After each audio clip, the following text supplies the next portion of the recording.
Today I have with me Naman. He's a student from India. He has been studying in Japan for the past 3 years. He's one of the students I recruited initially when I started being a counselor. And Naman is a student of Ritsumeikan Asia Pacific University. It's a university located in Beppu. So today, after a lot of difficulty, हमने ये interview set किया है. Naman is kind enough to show up at 8 p.m. for this interview. So what I thought is we will divide this interview in different parts based on the subject of interest. सबसे पहले हम आज food के बारे में discuss करेंगे because many of you are vegetarians and I often get this query from everyone कि vegetarians Japan में कैसे survive कर सकते हैं. So Naman मेरे साथ है. Naman is a vegetarian, so he will tell us how he manages his food. Okay, so if you are a vegetarian in Japan, first of all, it would be good that if you know a bit of cooking skills, you have a lot of cooking skills, maybe a bit is okay. And secondly, if you are coming to Japan, please bring a pressure cooker once. That's the one important thing. And actually, so IH and induction are available. You know, whenever you go to town, the kitchen is available.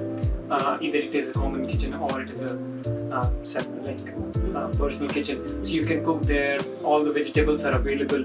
Chapati is available. Rice is available, which is the main thing.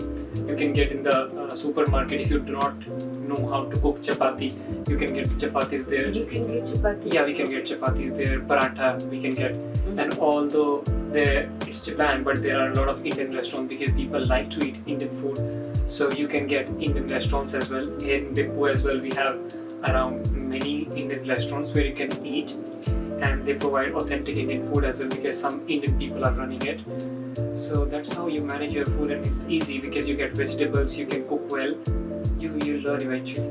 So that's one thing. So did you know any cooking when you came to Japan? Yeah, I had some interest in cooking before I came to Japan, but I thought I know cooking, but while I started to cook, I saw that that the water is more in the oil and other things, but you learn with the time. You learn with time, right, absolutely. Okay, and do you think it's easy for a vegetarian to survive in APU? Cafeteria में क्या options होते हैं? Usually Japan में सारी universities में and APU में क्या options हैं? Well, I personally know just about APU, and in APU there are few vegetarian options available, which is like, so it is Japanese food, but vegetarians can have that food. Like miso shuru is vegetarian. That is one of my favorite things I enjoy in Japan. You can get potatoes. So in cafeterias you will not get Indian food. It depends upon the cafeteria of the university. We have some meals which is vegetarian, which is Japanese meal. You would eventually like that meal. Also, APU arranges few kind of program where there is Thai week, international week, like there is Indian week as well. So recently APU introduced vegetable curry as well, which is actually Indian curry. So on the basis of week, they introduce it and they take it back, and accordingly we adjust according to the time and the week. So it's good. So on day-to-day basis, how do you manage? Do you cook every day? Yes, I do cook every day. Okay. So what do you cook? पानी वाली दाल. I cook. Actually, I cook different things. You know, I cook rice, I cook pulao, chapatis also there. I cook paratha. You know, वो गोल बनता है. तो शादी के लिए वो कर रहे हो अपना actually I get a lot of advertisement that you can cook round parathas.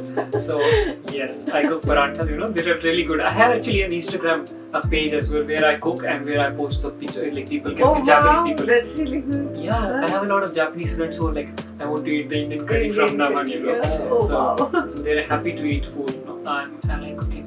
And I cook dal. Sabzi is okay. We can cook sabzi as well sometimes. And roti, things are fine. Do you think it interferes with your academics? Is it too time taking or is it manageable?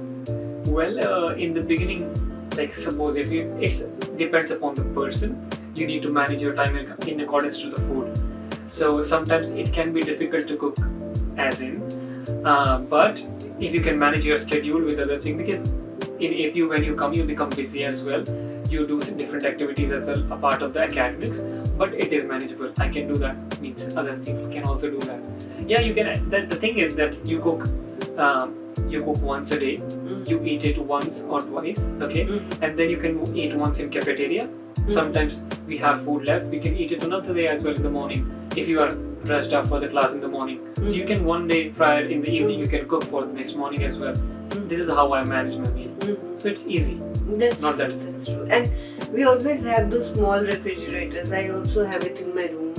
Yes. But in AP also, most dorms in Japan, they Japan. have small refrigerators, so you can always store food. Right? Definitely. Yeah, in AP house as well, we have refrigerator, we have different places to store the food. And Store food, so, yeah. It's easy. True, true, true. Alright, Naman. I hope after watching this video, many of our viewers would know that it is not that difficult to survive in Japan, even if you are a vegetarian. Of course, you will have to make certain, you have to upgrade your cooking skills for sure, and you have to look a little harder. I agree with that you might have to go a little out of your way from your regular routine that you might be following in India. You might not have an elaborate meal, but as a student, I think it is very manageable. Thank you, Naman. Thank you for this. I'm sure all of you found it useful. So please subscribe and like this video.